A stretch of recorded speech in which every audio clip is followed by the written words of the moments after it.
செம சூப்பராக வாசனையாக இருக்குது. பவுடர் பார்த்திங்கன்னா இந்த சாம்பார் பவுடர் அப்படி நல்லா நைஸாக அப்படியே சூப்பராக இருக்குங்க.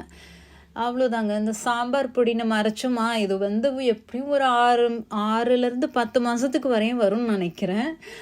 ஏன்னா சாம்பார் வந்து எப்படியும் வாரத்துக்கு ஒரு 2-3 நாளாவது கண்டிப்பாக வைப்போம். அதே சாம்பார் பொடியை நம்ம வந்து பொரியலுக்கு போடுறதுனாலும் போடுவோம். அப்படி இல்லையா இப்போ நான்வெஜ்னால் எக்குக்கு போடலாம். அப்புறம் வந்து ஏதாவது மசாலா பண்ணுறீங்க காய்கறிக்குனாலும் போடலாம்.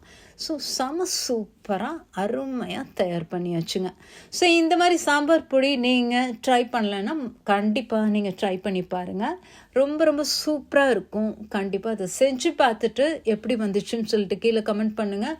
பிடிச்சிருந்ததுன்னா நான் ஷேர் பண்ணுற ரெசிபி பிடிச்சிருந்தா மறக்காமல் பேஜை ஃபாலோ பண்ணுங்கள் அண்ட் சேனலை மறக்காமல் சப்ஸ்கிரைப் பண்ணுங்கள். தேங்க்ஸ் ஃபார் வாட்சிங். நன்றி, வணக்கம்.